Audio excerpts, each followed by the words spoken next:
আমার মাম্মাম ওর বনুকে পেলে ভীষণ খুশি হয়ে যায়, আর ওর বুনুও তাই। দিদিয়াকে পেলে ভীষণ খুশি হয়। আগের দিনকে দিদিভাইদের বাড়িতে গেছিলাম, এটা সেদিনেরই ভিডিও।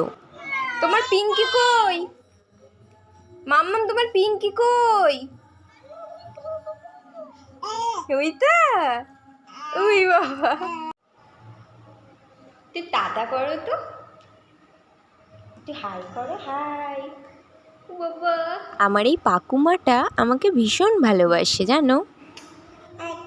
একটা হাম্পু দাও, হাম্পি করে দাও দাদা, আদৌ করে দাও, হাম্পি করে দাও না।